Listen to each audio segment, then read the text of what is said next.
Selam dostlar, sizin bilen Feride. Bugün bizde bik bulutlu, yağmur yağwa. Şol isepten sizge yağmur bilen beyli sözlerini hem söz tizmelerini üretirge buldum. Rahim etip tıngлагыз. Yağmur İngiliz tilinde rain dip tercüme etile. Hem yağmurun türleri de var. Mesela it's drizzling, yağmur sibeli. Bugün bizde de it's drizzling deb aytib bula, ya'ni yağmur sibeli. It's raining, yağmurning normal holati, ya'ni yağmur yog'wa. It's lashing, lashing suvi, qiynav deb terjima etila. Şol esepten it's lashing degende, ya'ni yağmurning niq yovuvi, suqqan kibik yovuvi ko'z oldina kela. It's pouring, ya'ni yağmur niq qoti itirib yog'wa, quya. Hem pour fi'lin shular bilan endi siqshalar solganda da qo'llanalar. It's showering, ya'ni uzoqqa so'zilmagan, kinetgina boshlangan ham kinetgina bitgan yağmur turida aytalar.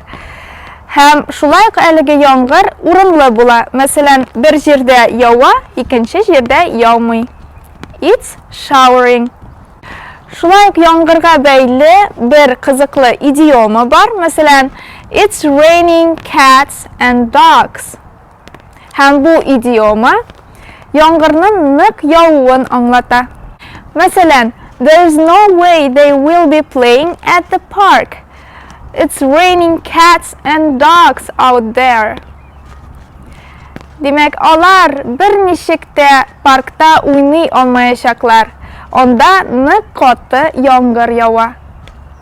Hem bugunga tag'in ikki kerakli ham qiziqli so'z tizimi: to get wet and to get soaked.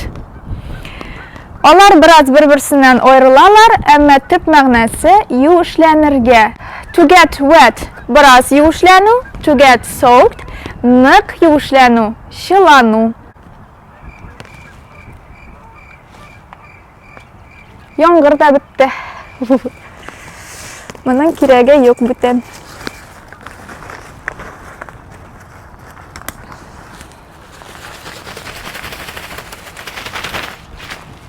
Şunun bilen ders tamam dostlar. Tışta nindigina hava tırışı bulmasın. Ko'ngilleringizda her vaqt quyosh balqib tursin. Kelasi uchrashuvlarga qadar sog' bo'linglar.